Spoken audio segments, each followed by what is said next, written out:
বন্ধুরা, আমি এখন আলুর পরোটা করব। আলুর পরোটা তো অনেক রকম করে খেয়েছো, আমি জাস্ট একটু অন্যরকম করে করব। প্রথমে একটু রসুন ফোড়ন দিলাম, আলুটাকে আমি সেদ্ধ করে গ্রেট করে রেখে দিয়েছি।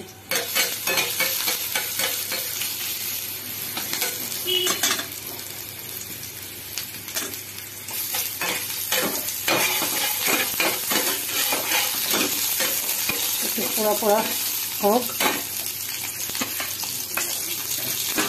পেঁয়াজ ফোড়ন দিলাম। পেঁয়াজ দিয়ে আলুর পরোটা করে, পেঁয়াজটা ভেজে যদি আলুর পরোটা করা যায় না, মানে তুমি যদি কালকে সকালেও খাও কোনো গন্ধ পাবে না। তাহলে এমনি যদি পেঁয়াজ দিয়ে পরোটা করো, কাঁচা পেঁয়াজে দিচ্ছির একটা ভাজা কেমন একটা গন্ধ হয়ে যায়, সকালে থাকলে খাওয়া যায় না। কিন্তু এইভাবে একটু ভেজে করে খেয়ে দেখবে থাকবে। এটা আমি একটু লাল লাল করে ভেজে নেবো। ময়দাটাকে মেখে রেখে দিয়েছি 1 ঘন্টা ধরে।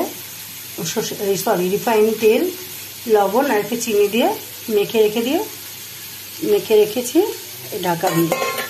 এবার আমি কাঁচা লঙ্কা কুচি দিলাম। পেঁয়াজটা জাস্ট একটু গন্ধটা মারার জন্য, কাঁচা গন্ধ যে থাকে না পেঁয়াজে, ওই গন্ধটাকে করার জন্য।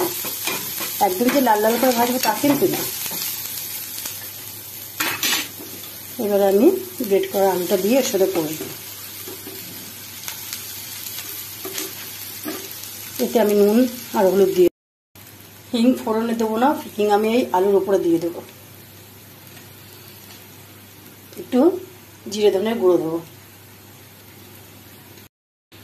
ধনে পাতা ধুয়ে রেখেছি, ওটাকে দিয়ে দেবো। আর একটা জিনিস দেবো, সেটা হচ্ছে পরে যখন আলু মাখবো তখন সেটাকে দেবো। পুরটা আমার রেডি হয়ে গেছে, আমি একটু চাপা দিয়ে রেখে দেবো। আমি একটা ডিম ভেঙে রেখেছি, আলুর মধ্যে দিয়ে আমি আলুটাকে মাখবো। এতে একটুখানি গরম মশলা দেবো ডিমের গন্ধটা কাটানোর জন্য। বন্ধুরা, আমার কিন্তু আলুগুলো কিন্তু পুরো সিদ্ধ করিনি, হ্যাঁ, আমি পুড়ে নিয়েছি। দেখো একটু দানা দানা আছে আলুর মধ্যে, ঠিক আছে?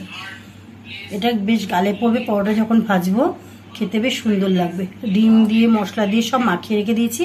এবার পরোটাটা আমি কিভাবে বেলে ভাজি সেটা তোমাদেরকে দেখাবো। দেখো, আমি আলু মাখাটাকে এরকম করে পুরো দিয়ে নিয়েছি। এবারে আমি দুমড়ে দেবো।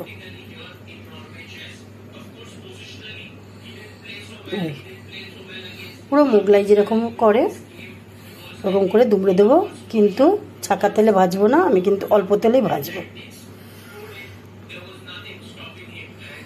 ঠিক এইভাবে সবকটা মুড়ে আমি কিন্তু একটু ময়দা দিয়ে বেলেছি।